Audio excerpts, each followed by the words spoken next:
This is a second episode and we don't have a theme song, so I'm singing this silly tune. Oh yeah! Hello again, dear listeners and viewers, and whoever is consuming this in any other form. My name is Minsk. Hey, it's Joonatan. And you are listening to the second episode of the Minsk and MnF Speakeasy. That's the name we're still sticking with, because sounds fine to me, yeah? Can't be bad. Can't be worse.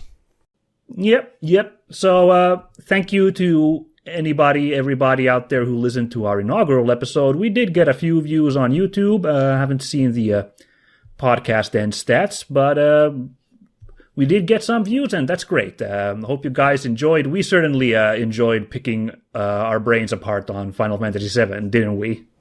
Yeah, and I mean, it's still, it's less than a week now until it comes out, so... Yeah, on our day of recording, we're recording here at the tail end of March now, and I think personally it was a hoot to record that first episode. You know, the topic is good because once we were done, I was just thinking to myself a bunch of like, oh man, we didn't even touch on that topic. Jeez, oh man, we could have talked about that and we didn't do it all. Well, it'll be for the sequel. Yeah, I guess so. Like, I don't think we mentioned Nobuo Uematsu's name at all in that whole episode. I feel embarrassed. No, I don't think so. And we didn't talk at all about what he's doing with the thing, recording the new song for the game or anything like that, so we slipped up there. Yeah, but, no, well, c'est la vie. But that's not what we're talking about today. We've got a real ripper of a topic today, or terror, you might even say. We're talking about Doom.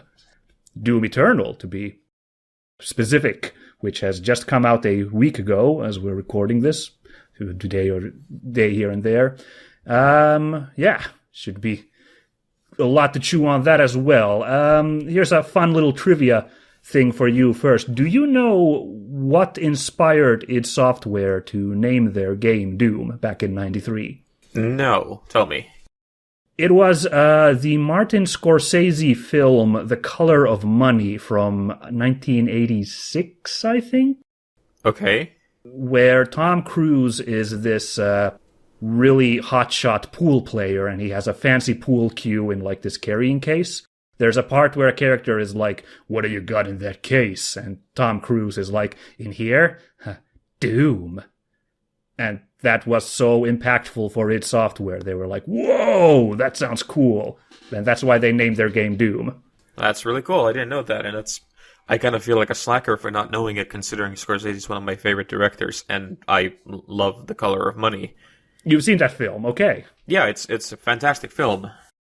All right, cool. I haven't seen it myself. I've only seen the clip of Tom Cruise opening his case. I think it's kind of a weird like origin story given the nature of the two properties. It's kind of like if Red Dead Redemption was called No Stinking Badges or something like that. Right. Actually, that sounds like a really good name for a Western game. Actually, maybe never mind. I take that back. Well, I mean, Red Dead Redemption, luckily or unluckily, it holds all of its inspirations on its sleeve, like, otherwise, like, that they're not even trying to be subtle about what they're referencing in that game, or the sequel. Yeah, fair enough that, so, I wouldn't be surprised if someone actually talks about stinking badges somewhere in there, yeah.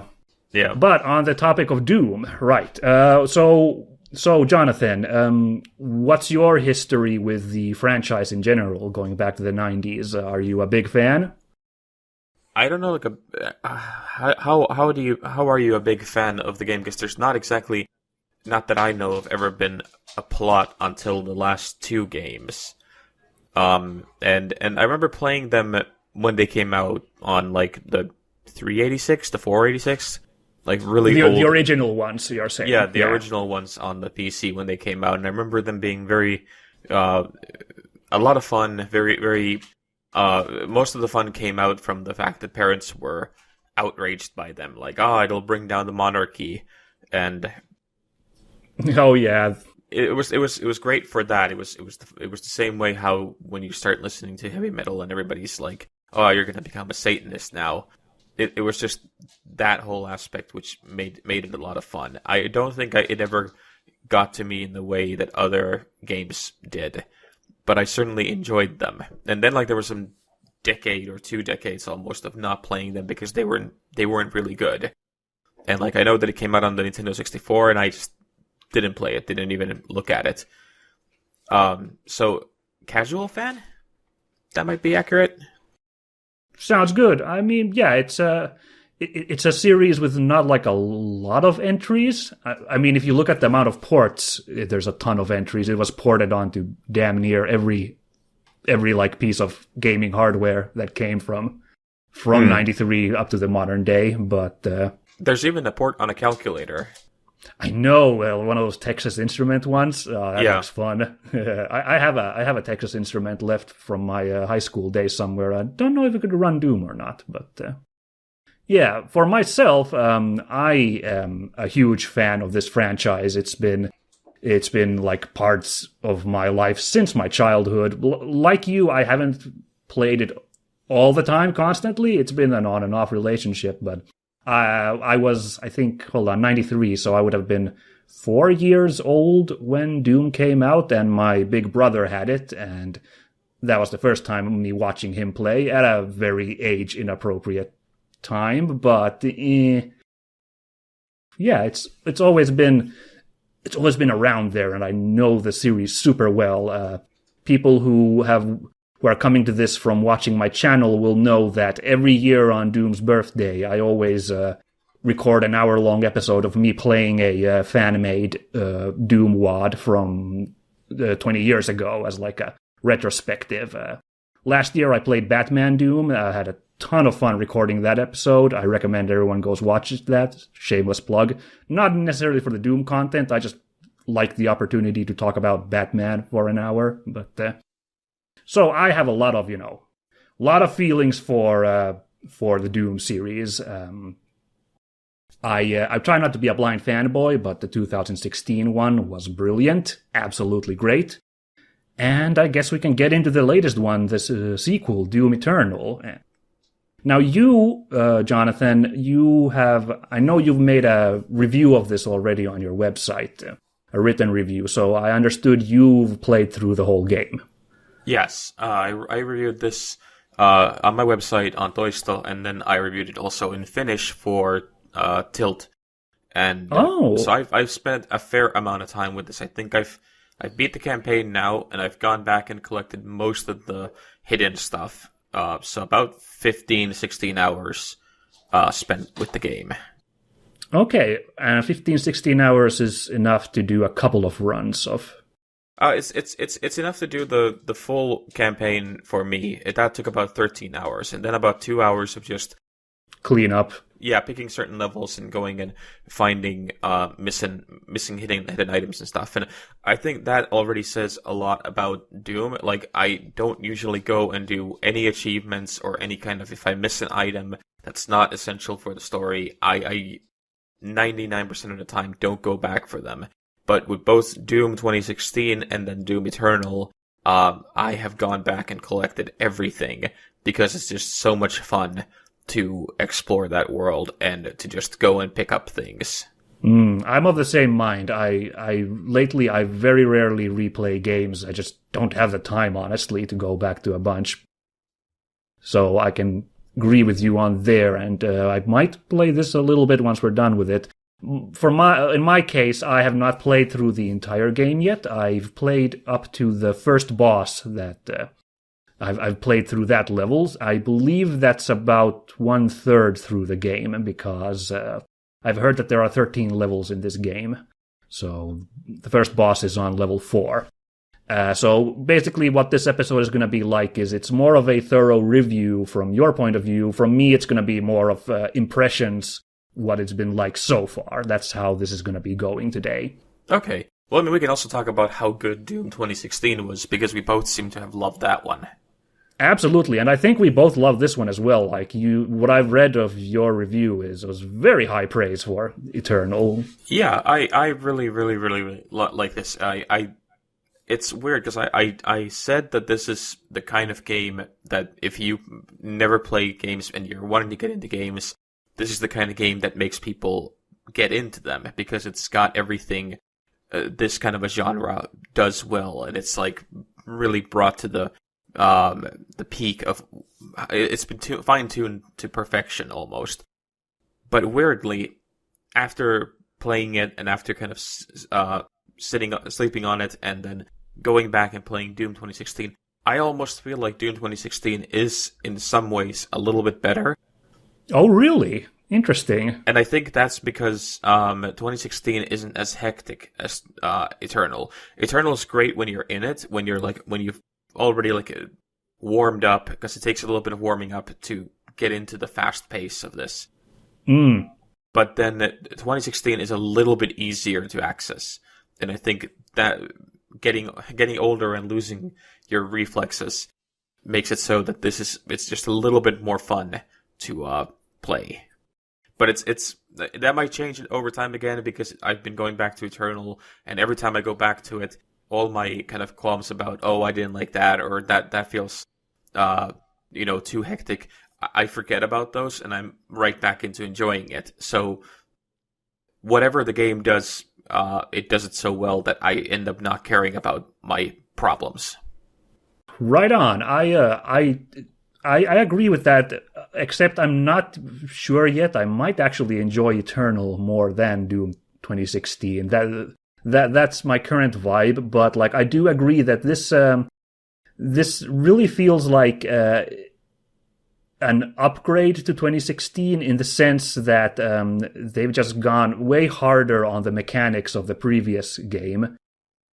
It feels like it's designed for people who really played through the previous one. It almost feels like it's not designed for people jumping into the series here because the pace already from the beginning in terms of gameplay is a lot faster with the stuff you collect, the tools you have, the chainsaw you pick up in the second room of the game.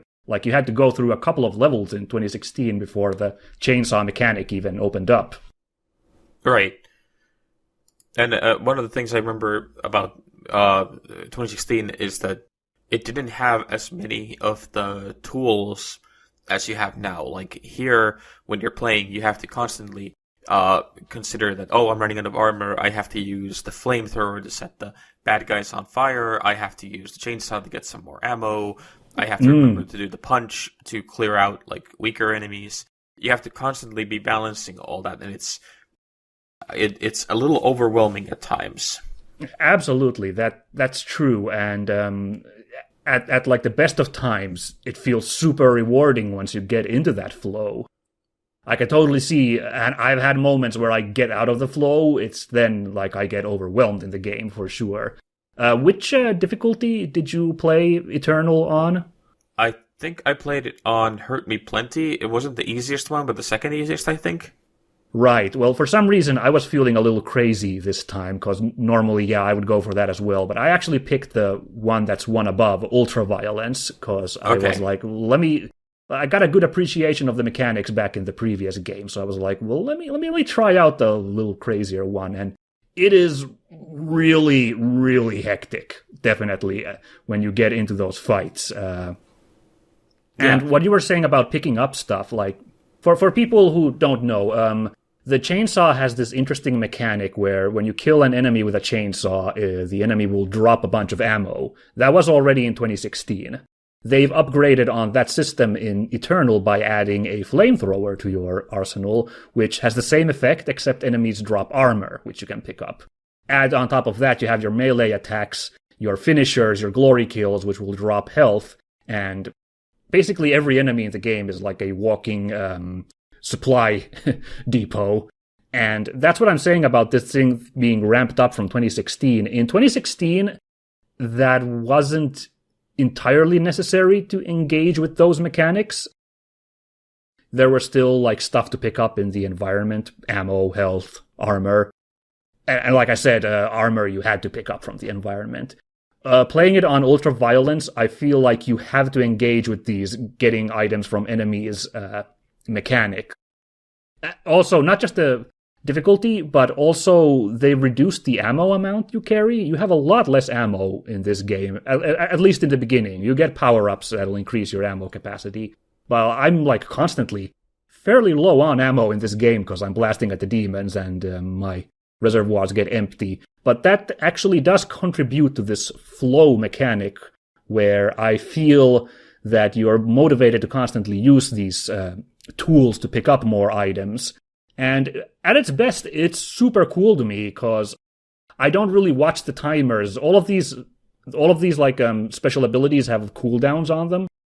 When I'm really in the thick of it, I don't even pay attention to the cooldown timer. I just get this like feel for, oh, I've been fighting for this long without chainsawing anybody. I should probably now get some extra ammo with that. Or, okay, now flamethrower's probably done now. I should probably blast this at the enemies to stock up on armor. Or, okay, I've been getting a lot of hits now. I should probably start looking for ammo and stuff like that. And I think it is really engaging at its best. Yeah, absolutely. And one of the things, I'm glad you mentioned the bullets, because like that was the first thing I noticed. I kept thinking, like, in the first couple of levels, they must have done something, because I didn't feel like I had to run and scavenge ammo all the time, like in Doom 2016, as I do in Eternal. Yes, exactly. And it's one of those love and hate things. Like, I do like it that it forces me to be active and go and, like, cut down enemies and all that, but at the same time, especially towards the end, and I don't think it's a spoiler to say that you don't, like, even with all the upgrades, you don't ever get that much ammo as you used to. Yeah, it looks like it. Yeah, a little part of that kind of annoyed me, because I wanted to, by the end, I wanted to feel like, because you're the Doom Slayer, you're the Doom guy. You want to be unstoppable. Yeah, you want to be the guy who just, because they keep saying that you know, hell, you're the only thing that hell fears, and the demons are, you know, terrified of you. But I just kept feeling like that I was constantly being, like, my ass was being handed to me by them. Like, even on the second lowest difficulty, I died so many times. It got hilarious towards the end. Just going into a room and being swamped by 20, 30 demons at the same time. So I was kind of hoping that there would have been more ammo, but then again, I feel that also is, I've been watching other people play it on YouTube and seeing how they never seem to be running out of ammo, so I think this could just be how I play, and it's just me not tuning in to how this game is supposed to be played. It might be. I mean, the developers have stated that one of the things they wanted to fix from 2016 was over reliance on like a single or a couple of weapons, which you could have fallen into in 2016. And now, for some, that's going to be a negative, because if you have like your favorite weapon, then you can't just rely on that all the time. But in a pure like gameplay terms, it does indeed like add this element of where you have to juggle your tools all the damn time to like constantly stay on top against your enemies. That's kind of that's the design ethos there, as far as I can tell, with this decision with the ammo. Yeah, and I mean, there is something very satisfying about once you understand, you know, that, you know, this monster needs this kind of an attack. This kind of monster can be made toothless by lobbing a grenade at its tail or something like that. And once you understand that, and it becomes kind of like a almost binary thing to just go through, so you start planning your moves well in advance, it does become very satisfying then when you do take out entire rooms. Yeah, it feels like you understand what's going on, like you can like analyze and react accordingly. And that feels kind of empowering in its own sense. Right. There's one enemy I would like to complain about. Go ahead. I don't know if you've met them yet, but they've been in ads and everything, so it's not a spoiler. There's an enemy that cannot be damaged in any other way except by kind of like timing your attack to exactly when they are attacking. Oh, okay. And Is this guy called the Marauder by any chance? Yes. Okay, here's the funny thing. I have not encountered this guy yet, but I've been reading comments online, and even people who, like, are giant fans of this game are like, fuck the Marauder, this guy sucks, so I'm a little worried to hear about this. Well, it's one of those things, like, that I can understand that they wanted to bring in something different, and I'm happy that there's something that's hard and different, but, like, that would have worked as a one-time enemy, but they start showing up a lot towards the end. And they're the kind of enemy that takes it so that you have to entirely dedicate yourself to fighting them. And the game never lets you dedicate yourself to just fighting them. There's all the time other enemies around you. And this guy does damage to you whether if you're far away from him, if you're close to him, or if you're in mid-range from him. He has attacks for all occasions, and they're all attacks that take away a lot of health.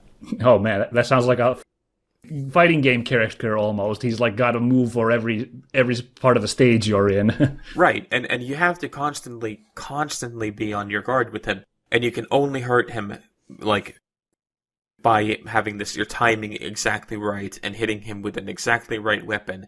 And if you run out of ammo, you have to go around and fight other enemies to get the ammo, and also hope that he doesn't hit you. Get that chainsaw revving.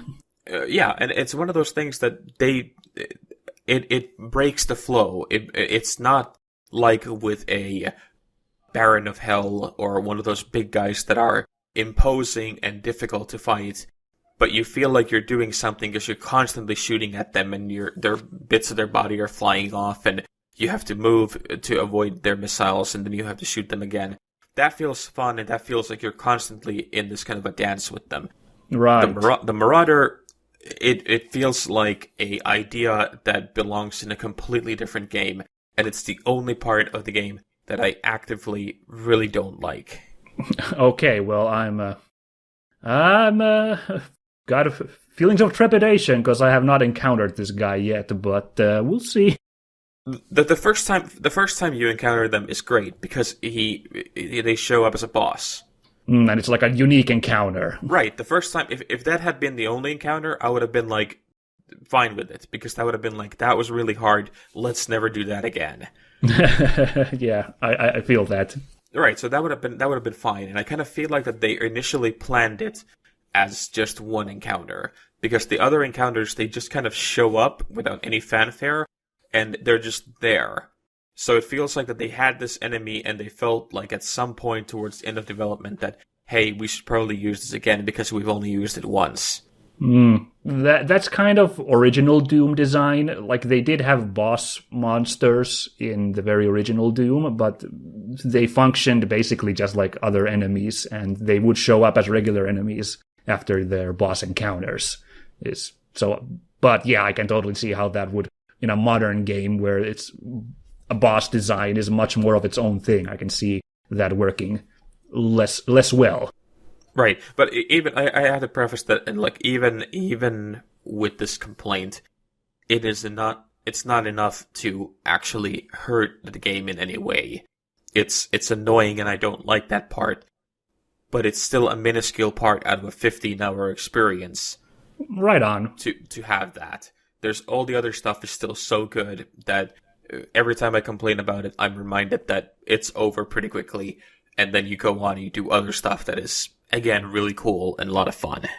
Right on. If I can complain, I've encountered one encounter so far in the first 4 levels that I thought was bullshit, like a part where I died a lot of times and I felt like it was the game being an ass instead of me just not being good. That would be the first time you encounter the Mancubus enemy, because it is a fight in a constrained corridor against several of these guys. And in a game which is supposed to be about mobility and like keeping on the move, I felt it was really dickish to be pinned down in this corridor against guys with cannons raining shots down on you. I thought that was kind of lame. Yeah, there's a couple of those moments where you're just like that. You feel like that they could have done one more pass at what they've designed for that particular part. They're short moments, but they're still like they stand out because everything else is so good. It's really well fine-tuned, the majority of this game, definitely. Right. And if we can talk about the one thing that has caught me by surprise that turned out to be really fine-tuned as well, is that this has a lot of platforming in it. Yes, that's a great, keeping still with gameplay, but moving on from just the pure combat. The platforming is very interesting in this game. There was no wall climbing mechanic in the previous edition, but now there is, and it really opens up the levels, doesn't it?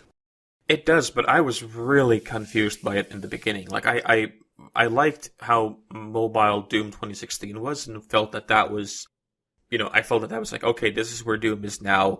It's fine. Let's keep it there. And then they bring in this, where you're like, oh, you want to solve a puzzle? You have to not only climb into places, but you also have to do, like, jumps around corners. You have to do double jumps. You have to dash through the air. You have to, like, do impossible leaps across chasms and look for hints on where to climb next. Yeah, I've done a couple of jumps where I was like, wait, the game wants me to make this jump? That's not possible. But then through some weird level terrain, it's totally doable. And I'm like, wow. Yeah, and I've been reading about this, and this has been dividing fans, like, really down the middle. Some people are really happy that there's these kind of breathers between fights, and others are just really angry that there's, this kind of parkour, mirror's edge kind of stuff in their Doom, which they're expecting to be a certain kind of way. And I'm more in the former camp. I like it that there's something else than just constant fighting, because the fighting is already really hectic and really, really tough. So having a moment of where you're just, like, actually working and having to think of how do I get there and having to solve a puzzle, it's really nice, because it means that you're not kind of dulled by this onslaught of violence all the time. I'm in full agreement with you on that one, having played through the platforming so far. Like, you absolutely do need you need pacing in a game like this. It can't be turned to 100 all the time. Even the original games do that. There will be segments of navigating corridors. They're not as involved as the parkour in this game, but there's still absolutely breaks in the original games where you're, like, doing other stuff for a minute. A short minute, for sure. There'll usually be a guy behind the corner, but still. And also, from a technical point, I'm pretty sure they're hiding a lot of their load times of loading the next area during these parkour segments. It seems like the natural place to put those. So I see why, from a design point, they added these breaks in there as well. It's like the elevators in Mass Effect, the crawling in the vents in the Batman games, but it's something more enjoyable, Yeah, absolutely. And one of the things that I did notice that this seems to be the first time that this ID Software, or the people who are making Doom, are doing this kind of stuff. And for the first time that they've done it, it actually is, it's really, really well finely tuned and really well done. Yes, there hasn't been really parkour of this sort in any of the previous segments. Doom 2 at most has, like, you have to hold down the run button to get enough speed to get over a gap, and that's about it. Right. Doom 3 has very basic jumping puzzles over gaps, basically. So I can also see why that would also be a reason why this might be divisive for old fans, is that this is indeed the first time that you have any kind of platforming this involved. But yes, I think this is like Titanfall 2 tier goodness, I think. I hope the guys at Respawn's the Titanfall makers. Yeah. Yeah, I hope they're, like, looking at this game and like, okay, we better take some notes for Titanfall 3 so we can make the parkouring in our game as just as engaging. Yeah, my only issue with it has been the fact that because of how good the level design and how good the art design in the game is, I keep jumping at places that look like that you should be able to jump or climb onto them, that end up being just essentially a drawn, like, they're just like a matte painting. So I just keep flying through them and dying, or, like, getting spawned back to where I was. And that's a little bit annoying, because they kind of want to have it both ways, that you get the kind of freedom, but it's still highly linear. And unlike Titanfall, where even if it was linear, it never felt linear because they made it so that you could still kind of grab onto almost anything. So I feel like that this is the first effort, and as far as that goes, it's really well done. I hope that whatever comes after Doom Eternal, that they're going to take it even further, because I think it would be really cool to see what happens when you can combine fighting with that kind of mobility on a much larger terrain. That's true. Most of the platforming in this game is very much sequestered to just the platforming. At most, there'll be like a single enemy on one like platform that you stop that you have to deal with. Right. So it's almost like kind of divided the game in that sense. Again, might be why it sticks out to some, but I think it's a good change of pace. Although it does bring up what I do think is something was a problem already in 2016, and they haven't really fixed in Eternal. Like, this platforming is not exactly the fix I wanted for it, is that there's a very over-reliance on arena combat. Most of the encounters are always a huge arena with guys. And it's a fun playground for sure, but there could have been more encounters of enemies in smaller groups, like while you're dealing with the level, like encountering enemies in smaller doses. I guess with this new reliance on resource management and hunting through items and using the enemies for resources, maybe it doesn't fit as well with that design. But if you look at the first Doom back in '93, it's not all about arena fights. There are also tense situations where you're navigating corridors and enemies will be in doses, but the tension is from where the encounter happens in these navigation situations. Yeah, I'm with you on that. As much as I like the arenas because I know then, this is exactly where there's going to be a fight, and even the map even shows you that you are coming up on a fight area. Yeah, there's like a big symbol now on the map which is an indicator that this is going to be a big throwdown, and that wasn't even in 2016, I don't think. You just kind of had big fights in it. Yeah, and I'm kind of okay with that. It does make it clear that you kind of know how to pace yourself. So that's fine. That's okay with me. But like you said, I would like it more if it was a little bit more spread out. Like I actually went back and played for the very first time Doom 64 because it came as when you get the game, if you pre-order it, and I don't know how it is because I got the press copy of it, and so they sent me the older Doom as well. Right. And I went to play that one, and that one seemed to have a lot more of that you're just like going around in the hallways and suddenly you turn a corner and there's 3 guys waiting for you. Absolutely. That's the other end of the design ethos. Like, the original 2 Dooms were going for these 2 feelings of mass combat, chaos, and then also very tense sequences of navigating kind of a maze, basically. And Doom 64 leans very hard on the navigation aspect of it. Yeah, and I think that was a lot of fun that they could bring back easily. Because there are places in the game where you are traversing corridors and everything, and you get like a few enemies here and there. But it would be fun, even as kind of like a letting off some steam of just having like a couple of corridors that are just packed with guys, like dozens of guys, and you just have to kind of rip and tear your way through them, mow through them. Yeah, yeah, and that could be kind of a fun way. But now, like, when you saw, random guys kind of, like, wandering, in, like, an archway or something like that, you knew that they were there, on a design level to give you more ammo. Yeah, supplies. Yeah, and it's once you get to that, and once you kind of see that, the seams are a little bit more, apparent. And I don't think they were as clear in Doom 2016. There was, like, it flowed maybe a little bit more naturally in that. Yeah, well, yes, like I said, a giant red symbol on the map, which is reserved for combat encounters, kind of makes it super transparent, that whole design idea there. Right.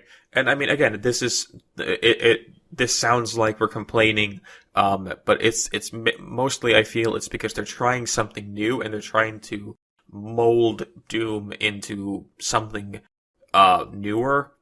So it's kind of natural that kind of stuff happens, and it's not inherently bad. It's still fun and enjoyable. It's just now we've seen it twice. Let's have something new next time. Yeah, and I just feel that the designers, they wanted to make this kind of game, and we just have to accept that they wanted this arena-focused type of gameplay. The thing is that Doom can be a lot of things, as we've seen from the previous installments, and what some people have problems with is that this one leans in on that chaotic action arena combat side, and it's a fair complaint, but you also, I think you have to accept that that's what they're going for with this game, that there's really no point complaining too much about that. That's what they leaned on, beyond the hoping that maybe they could integrate different styles in the whatever they work on next in Doom. Right, yeah. So, we've gone on a lot about the gameplay now, both the combat, which is the meat and potatoes, and also the fun like change of pace with the platforming. Guess we could touch up on the presentation a little bit here. The game looks super cool, doesn't it? Oh yeah, it looks great. Are you playing it on a PC? Yes. Yeah, I played it on the PC as well. I have a friend who played it on the Xbox, and he said that he was struggling a lot with a ton of bugs, like graphical errors, and the game just crashing or not working at all for him. Interesting. I don't know if that's like a case with the consoles or not, but on the PC at least, on my computer, and I assume on yours as well, it works like a charm. It works really, really well. Yes, I've had no problems beyond I've been using OBS to capture some footage, which I might splice into the YouTube version of this podcast. That one has caused the game to freeze up sometimes, but I'm pretty sure that's because I'm running that on the background. I'm pretty sure if I played the game without that running in the background, I would not have any freeze-ups, any lock-ups at all. It's been fine for me. Yeah. Yeah, like you said, it looks beautiful. All the animations, all the I love the visual design on this. Like the very first levels where you enter Earth and you see the massive titans roaming in the background, and the kind of like visual storytelling of what kind of a battle took place here is just there's all this wreckage of like human mechs and just destroyed shops and buildings. Yeah, and that's hellscape. That's the best parts of the game for me. Like those are the stuff that I kind of wish that we could have gotten to in the game to be there when the whole apocalypse started. Like we should probably mention that the whole premise takes place about like 8 months after Doom 2016, and you have returned to Earth to find that like 60% of the Earth has been devoured by hell. That the gates of hell have opened, and there's actually a hilarious shot of the Doom guy arriving to Earth, and like you can see from space there's a giant pentagram on the planet. Yeah, it looks insane, the like wide shot of the Earth, and it's like on fire, visible from space with hellish markings. Yeah, and it's really so silly and it's so melodramatic. It looks like Megadeth or album covers of the 80s. Absolutely. What I've always been saying is that Doom has always been kind of cartoonish to me, because I remember 2016, I saw some complaints about all the demons all look so cartoonish now, but I think it's always had a cartoonish flavor to it. A mature cartoon for sure, but it's also exaggerated and despite its bleakness, colorful. I don't know if you feel that way. I know, I agree with you entirely, and I think it needs to be. Because if this wasn't cartoonish, if it wasn't like in the best possible way, if it wasn't childish, I don't think it would be fun to play. Because like it's so violent, it's so hysterically over the top violent that if this was realistic, I would just feel sick to the pit of my stomach playing it. Well, it's actual hell taking over Earth. That is a horrifying concept on its base level. Yeah, and like the best parts of the game are the ones where they actually kind of lean on that horror a little bit. Like there's implications and like insinuations, especially towards the end of the game, but a lot in the beginning, in the first 4 levels, especially where they talk about like what has happened, how billions of people have been devoured alive by demons that just showed up and started dragging them to a place that is actually in the world of this game real. Like suddenly normal life has been disrupted by the fact that hell is real. And you are going there, you're going to be suffering for an eternity. So that's pretty terrifying. It's pretty bleak. Yeah, so it's nice to then have the kind of itchy and scratchy Ren and Stimpy kind of ridiculousness of the Doom guy leaping through the air and punching a guy so hard that their eye flies out of their socket and you hear this kind of pop noise. Or he smacks a zombie on his head and he buries the head inside the chest. Yes, or breaks their hand and then uses the broken hand to impale their head with their own like arm bone. It's ridiculous, and I think it needs to be, because I would not want to watch 15 hours of realistic violence.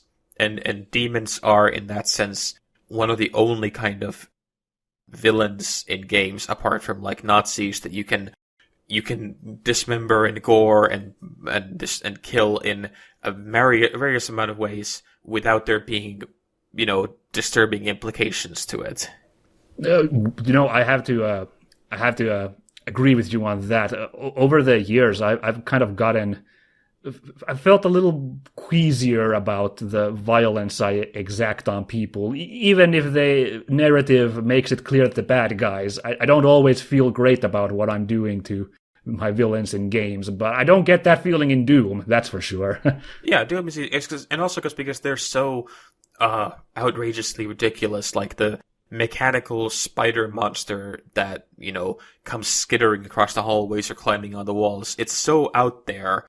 And it's so wild that you don't have to consider, any kind of realism to it. You don't have to consider, how this would feel in real life. Like, I've noticed that as I've gotten older, like in games like Red Dead Redemption, I have a really hard time when they start bringing in, like animals, like real animals to attack you that you have to kill. Like, I really dislike it when games make you kill dogs or wolves or something like that, because it just doesn't feel right. I can get behind that, yeah. And what I'm playing right now, Assassin's Creed, I just subconsciously, what I was doing, I was trying to avoid killing basically anybody except the target of my assassination, just because even though they're on the payroll of these guards, I just felt like, feels awful to cut these dudes down. Right. Assassin's Creed, I think, which one are you playing right now? The very first one. Okay. I took a long break. I played the first one and the second one, and then I didn't touch them for years. Okay. I've been now playing the latest one, Odyssey.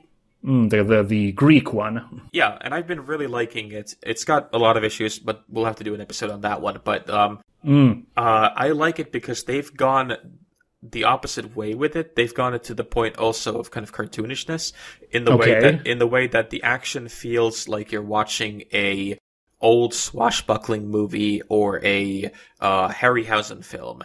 Oh, that's great, because that fits with, Harryhausen made all those Jason and the Argonauts and Sinbad movies that fit in with the Greek locale. That sounds awesome, actually. Yeah, and they're still they have a little bit of blood and stuff like that there. But it's been made so that it feels like that you're in this kind of action romp, that you don't go around killing people willy-nilly because the game automatically punishes you for it, which is good. But instead, it feels much more palatable because it doesn't have this kind of like you don't have the ludonarrative dissonance of like, oh, I'm a monster, I've killed 600 people. It feels like a PG-13 action movie. It feels like half of those guys are gonna get up like later and be all groggy and walk off with a bruised eye or something. Yeah, or like you've just thrown a bunch of stuntmen, off screen. Yeah, I see that. And yeah. I feel like that Uncharted did that really well as well. That they had this kind of sense that it's all fun in games because it's so removed from reality. Well, that is the other one that I often read as a point of contention, is all the guys that Nathan Drake goes through in those games. Most famously in the heist at the beginning of Uncharted 2, where you're knocking out those museum security guards. There's this one moment where Nathan throws a guard off, I'm going to say a 20-meter drop into the ocean. And they added like an animation of the guard swimming away, because even the guys making the game were like, this is really cruel of Nathan to do this. Yeah, and that series actually is one of my all-time favorite game series because of how well it treats the implications of both the violence, but also in the way that it makes it fun without ever pressing the fact that you are seeing this kind of amalgamation of what all the combat is. Like, it seems like you're killing hundreds of people, but that's because of gameplay. In terms of the actual story, you're maybe fighting 10 or 12 people at any given moment.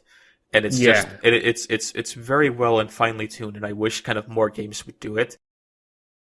We'll get back to Doom in a second, but like I'm now playing the new Modern Warfare. Right. And I find that the Warzone mode, which is just you fighting against other players. That's the Battle Royale one, right? Yeah, I find that much more fun than the actual main single player, because in the Warzone, people can adjust their characters to look however they want. So you get really ridiculous looking people with skull masks and everything. Okay, that sounds fun. Yeah, but that's fine for me, because that to me feels like you're fighting against, again, cartoon characters, whereas in the single player campaign, it's again, you are fighting vaguely Middle Eastern or vaguely Russian or, Russian European characters. And it's the political implications and the making light and making entertainment out of a conflict that's still going on and still not, clear on exactly who here is in the right, if anybody is. I'm less and less comfortable with that. Yeah, I kind of feel the same way.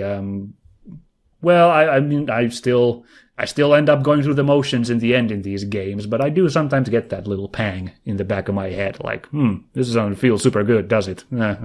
Right. But back to demons. Demons are great. Yeah, that's all cool. That's all good. Actually, I do want to say the one thing about the story that they've added on this that I am iffy about is that there are now bad guys with dialogue in Doom. I feel like even that is maybe a little bit too much humanizing. I'm talking about the Hell's Priests, and the Khan Maker is the big bad, I think. Yeah, I meant to ask you about that because you know more about is there lore in Doom? Because I know Doom 2016 had characters. It had Samuel Hayden, who was the robot doctor. Yeah, the weird antagonist, protagonist kind of frenemy that Doom had. Yeah. And this one has a lot more dialogue and a lot more involved lore to it. And I was really surprised by how much of it there was. And is this something has Doom had this before? I haven't gone and read the comics or looked at all the extra stuff out there, but I don't remember there ever being this much story in a game. No, this is shocking to me as well, honestly. Only 4 levels in, the fact that we have all this cutscene and stuff. The one that is like this is Doom 3. Doom 3 leaned very heavily on Half-Life and other games like that were popular at the time. Doom 3 is very different to the rest of the series. It leans super hard on the horror aspects and also the narrative aspects. And the thing is, that's the least liked entry in the series. I feel like reading Doom fans' comments. I think that's not what Doom fans were looking for in the series, so that's why I'm surprised that they're going back in on it in Doom Eternal on this whole plot story. I mean, of course, there's a backstory for the original Doom and Doom 2. You kind of need that because there's no context. It's just you blowing up creatures on the screen, but the plot was so minimal. You would get a screen with text on it every 9 or so levels as you progressed, and you kind of had to infer where you were going from the stage titles, because the levels, while super fun to play, they weren't realistic tech bases. You couldn't believe that actual people functioned working there in those places. They were purely gameplay designed, those levels. So in that sense, Eternal is very surprising to me that they are building this lore of the Doomslayer and his whole backstory and adding all these new characters. Doom 2016 was in that sense like Doom 1 and Doom 2, in that there was a story, but it was very minimal and it served to facilitate the gameplay and the encounters. Whereas in Doom Eternal, they do kind of want you to pay attention to the story. Not a lot, because I'm going to be honest with you, I've had a hard time following the story. I don't really, the lore and the background, I don't exactly understand it super well. But there absolutely is an element of that being part of the experience, not just filler, but a relevant part of the experience. Yeah, it's funny because like in Doom 2016, the game starts by trying to force exposition on you, and then famously the Doom guy just punches the monitor that is trying to give you. It's like, here's the story, and he just like, I don't care, punch, go back to killing monsters. Let me at him. Yeah, and then here it's you get pages and pages and pages of historical text and lore, and this is the great city of Ordernot or whatever, and you're like, okay, it doesn't mean anything to me because I've never seen or heard of these things before. But I will say that there are parts, I don't think you've gotten there yet, but you will very soon. Mm-hmm. It brings really interesting stuff like King Arthurian legend into the story.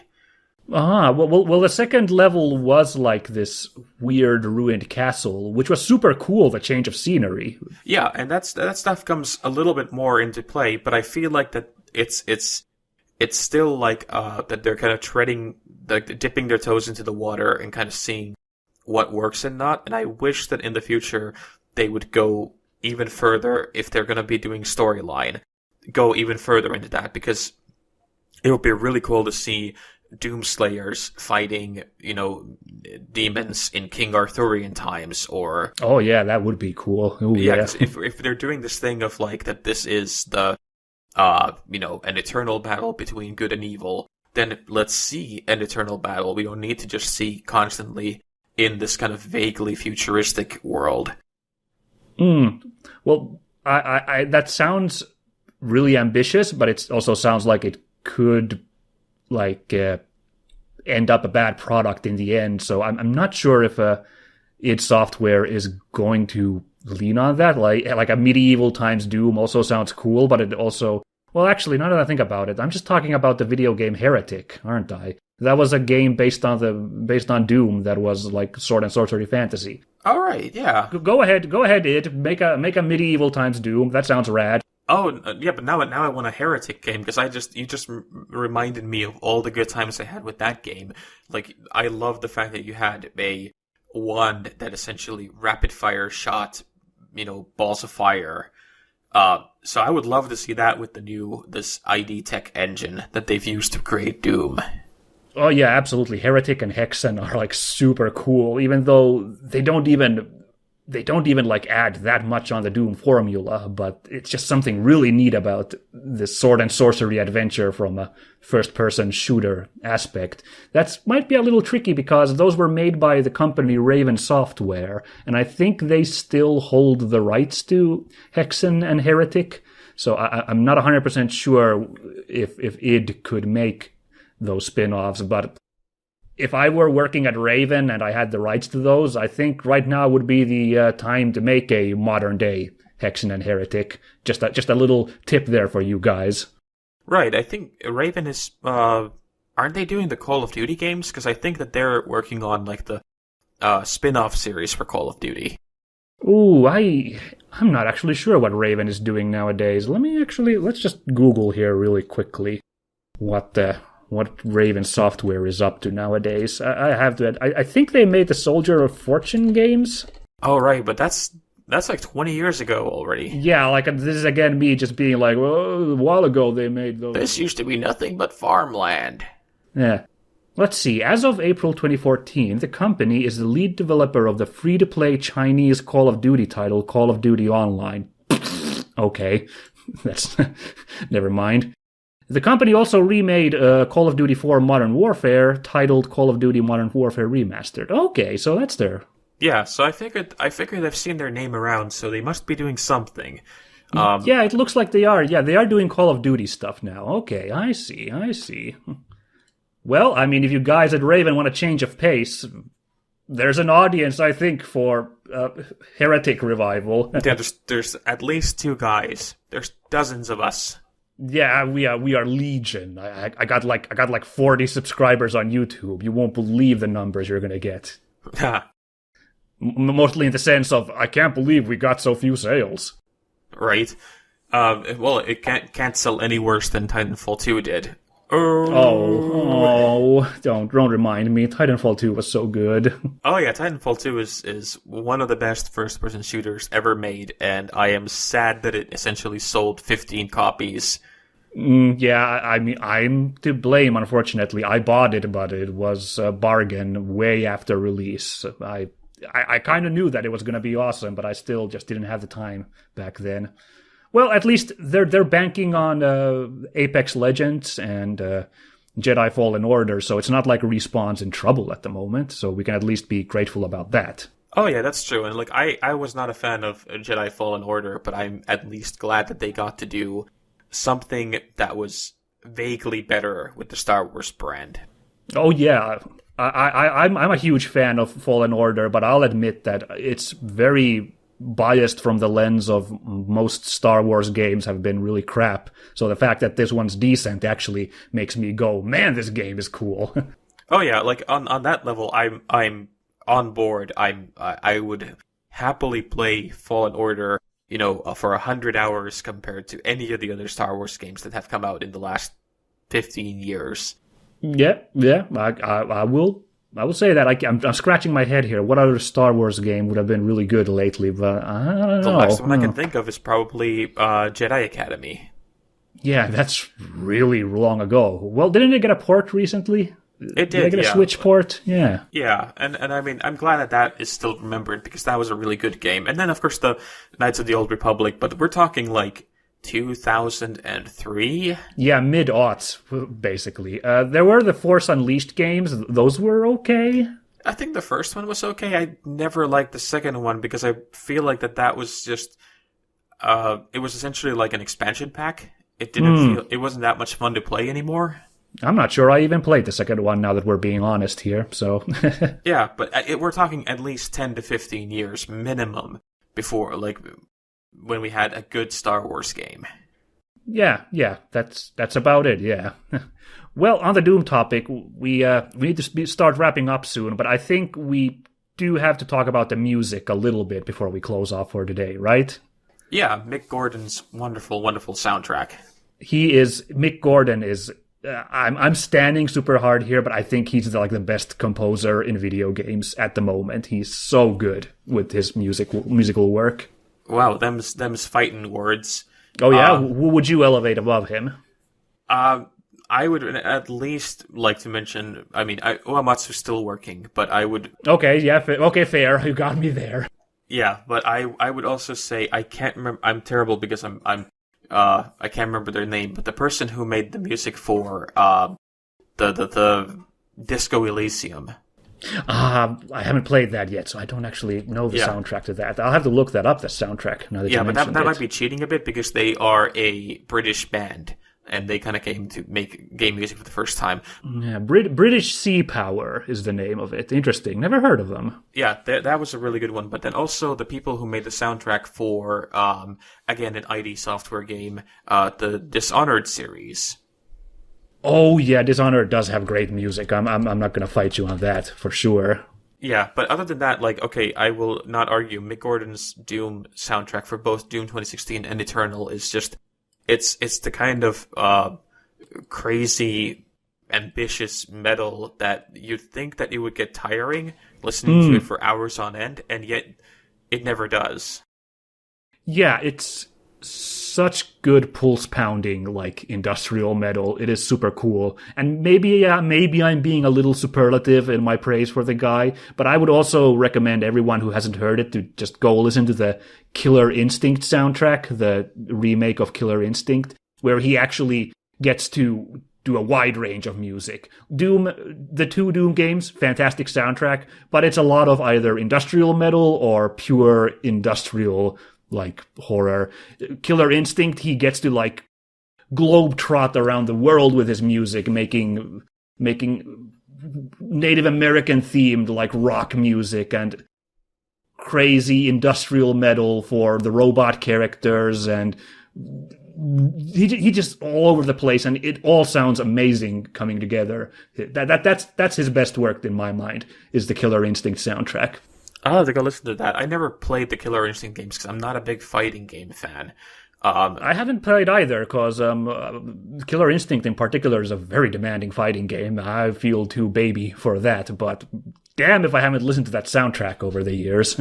I'll have to go listen to it, because, like, here I saw the documentary on behind-the-scenes stuff for Doom Eternal, and they had the entire one that was entirely about the music, and I was so thrilled because he had brought in both a female and male choir of just metal singers.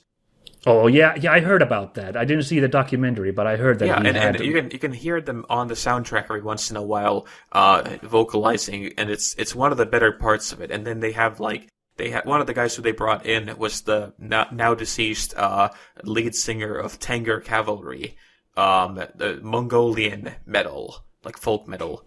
And, okay. And then he has a bunch of stuff on the soundtrack. And actually, as a side note, Jedi Last Order, or the Fallen Order, has The Who, which is another Mongolian metal band, on the soundtrack. Yeah, I was about to say that. That's another second connection to that game today, is the right. So it's really Mongolian cool metal. Yeah, so it's really cool that they have those kind of things in there, and I think those are the best parts of it.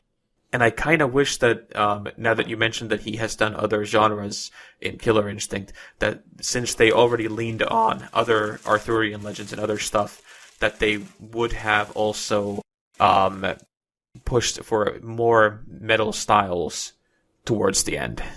Well, in 2016, since it's all tech bass and hell, it makes sense that the soundtrack is very uniform. Because there's more variance from what I've seen in the first 4 levels in the themes of the levels in Doom Eternal. Yeah, you could probably expand a little bit on the musical influences, I think.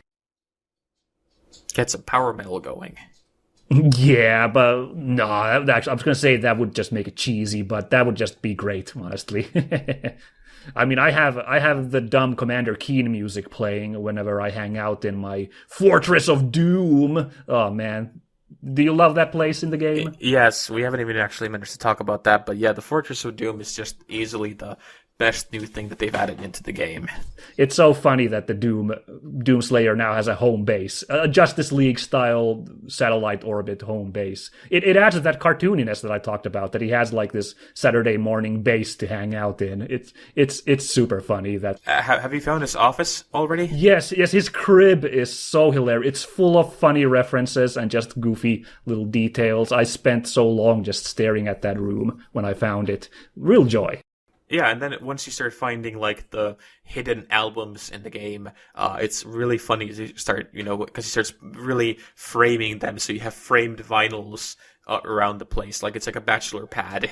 Exactly. I was like, well, where do I go to listen to this music then? And then I noticed the big paintings that look like, again, album covers slammed on the walls. And yeah, like I said, there's like Commander Keen music in there. It's not just Doom. I think it's that's really charming.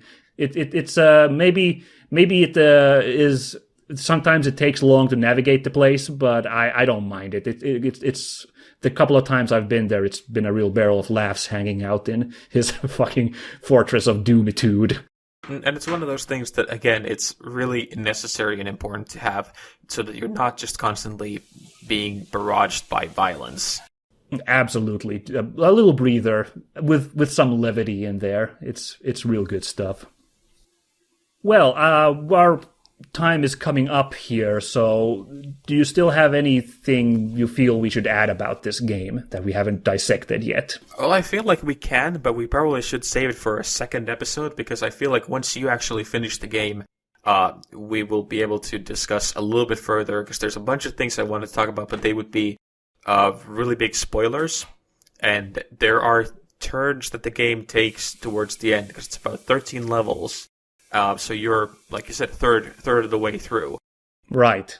I feel that we should come back and do a retrospective, or like a kind of a post-mortem on where we are after you've completed it as well.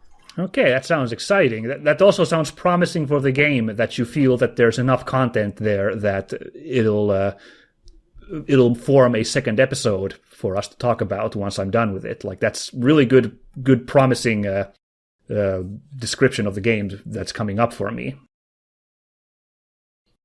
Well, I would like to close out with this little question. What do you think are the chances of the Doomslayer making an appearance in Super Smash Bros.?